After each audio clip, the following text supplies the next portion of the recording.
We are happy to bring you Danny Thompson interviewing senior game designer Andrew Abedian of The Walking Dead Onslaught from Survios. Hey everyone, thanks for tuning in. I'm Daniel Thompson with MonsterVine, and I'm here with Andrew from Survios. We're going to be talking about their latest title, or I guess upcoming title, The Walking Dead Onslaught. Anyway, Andrew, how you doing today? I'm doing good, Dan. That's Doing good. good. It's 2020 day. Everything's on fire, but we're Everything's doing on good. fire. So, if I wanted to escape into a different apocalypse, this upcoming game, The Walking Dead Onslaught, is going to be available soon, correct? Like in a few weeks.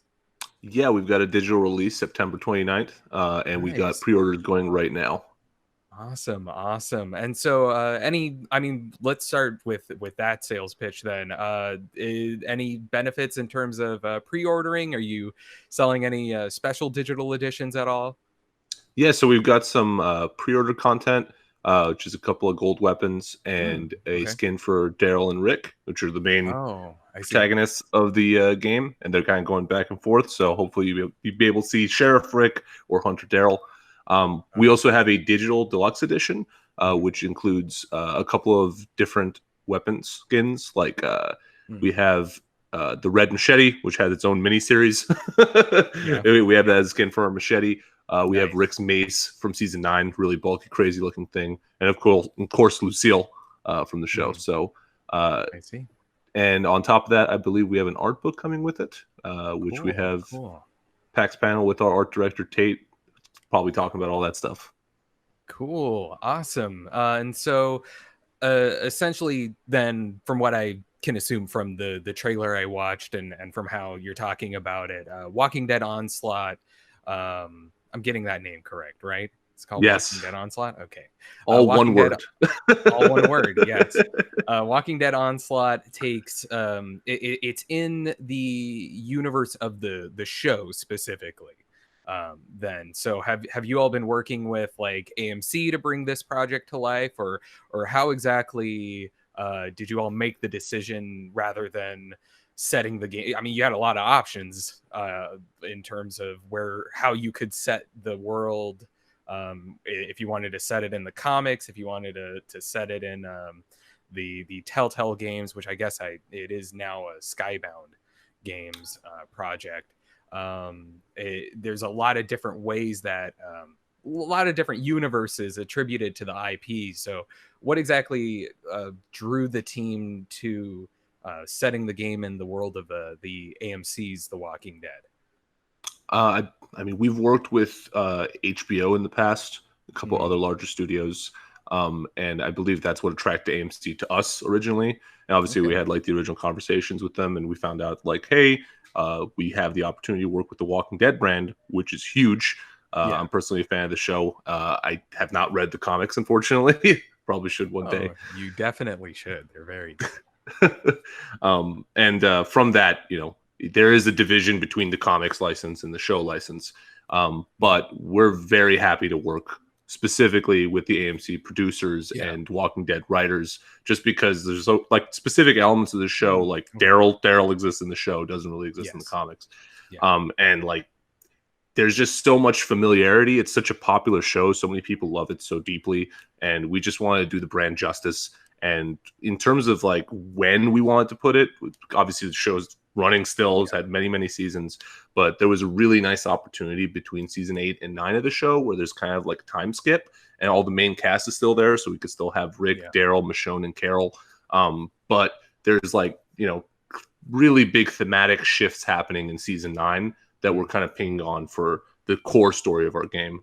Like I said, Oh, it's kind of like interesting. Daryl and Rick, the same conflict they're having in season 9, they're having in our game. And it's like Hmm. really high level, like philosophical conflict of like, Daryl wants to be more like about the group and wants to keep things as they were, where they were simpler and they could take care of each other, while Rick is Yeah. trying to like, we got to push society forward and like, rebuild.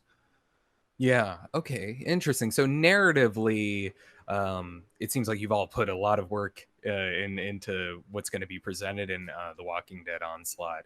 It's not just going to be. It doesn't seem like you only placed efforts in replicating Norman Reedus in every aspect in wonderful VR.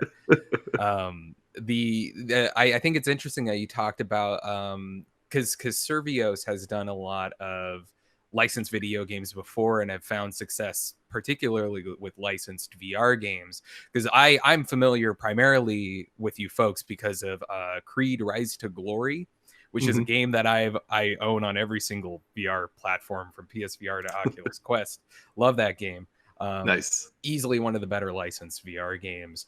So I'm really excited to see what sort of respects to the IP that you have there. But deeper than that, particularly with Creed, the gameplay was very innovative and most importantly, it was very fun. So how has the team been approaching the gameplay aspects of the Walking Dead Onslaught? So this project has evolved pretty significantly over 2 years, but even in the very beginning, the one thing that we want to do is make a fun game with this license, so that while you're playing it, it doesn't just feel like, why they even make this a game. We're all gamers. Like, the reason we got into Survios is not only the challenge of VR, which is incredibly frustrating and exciting at times, but also just because we want to make good games. So we've developed like this entire brutal combat freedom, marketing sling term, but basically what it means is we allow the player to hack, slash, bash, bludgeon, and just shove and manipulate walkers basically to their heart's content. Like, we don't even have like a stamina system or durability.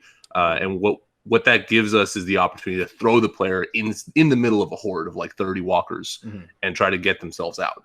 And from that, we like give the player a bunch of different tools: hammers, bats, machetes, knives, battle axes, and then of course like a range of firearms, shotguns, lever action rifles, assault rifles, SMGs. So we just wanted to take those intense moments that happen in the first like 6 seasons and more, but when they go out on the supply run and like there's just walkers all over the place and you're trying to get yourself out and like something goes wrong and one person is lost, like that feeling of intensity, we wanted to capture that in the gameplay.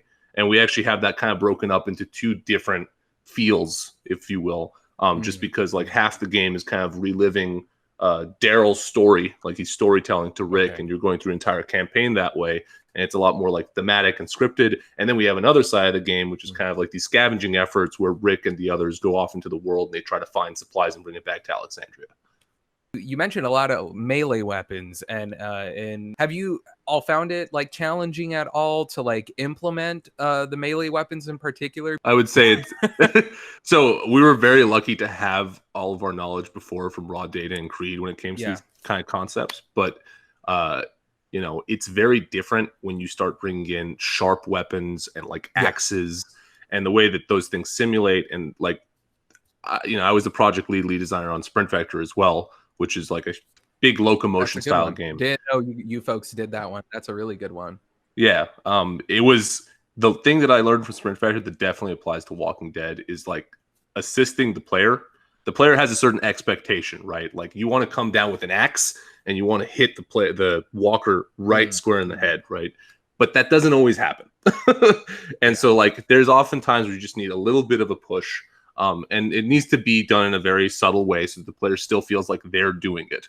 But these are like the concepts we applied to Sprint Vector to make sure locomotion felt good. So it was like intended, your motions were intended. Same thing, we're kind of applying these intended concepts to combat in Walking Dead so that when you thrust the knife, it actually does go where you want it to. And also, to some extent, you're still guiding it. In terms of the Walking Dead Onslaught's campaign, then, is there an estimation in terms of how long you folks are going to have this project be? Or so the most recent numbers that I got from our QA department was that the game is around 10 to 15 hours long. Wow. Okay. So this is not like a 2 or 3 hour experience or anything like that. Interesting. It's a full game. But yeah, we've got, I think like the important thing to hammer in for that experience is, it isn't just the campaign.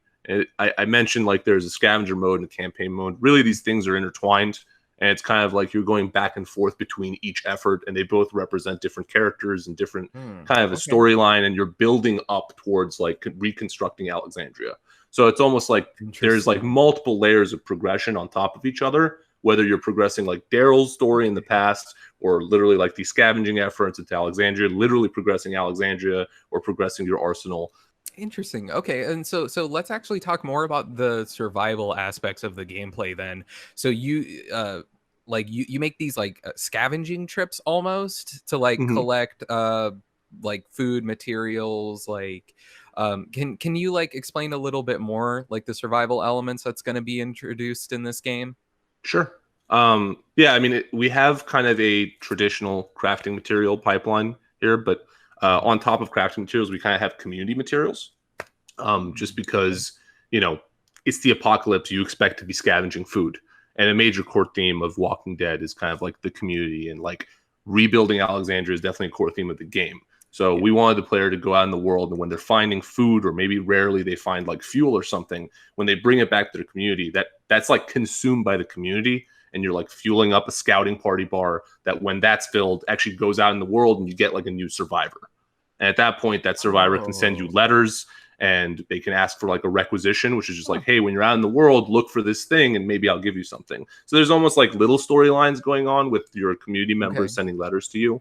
But additionally, obviously, there is full crafting material efforts. In that case, then the game is coming out $30 for the standard edition on September 29th, correct? Is when people will be able to expect to play this? That is our digital release date, yes. Awesome. Perfect. And that's coming out on what platforms exactly?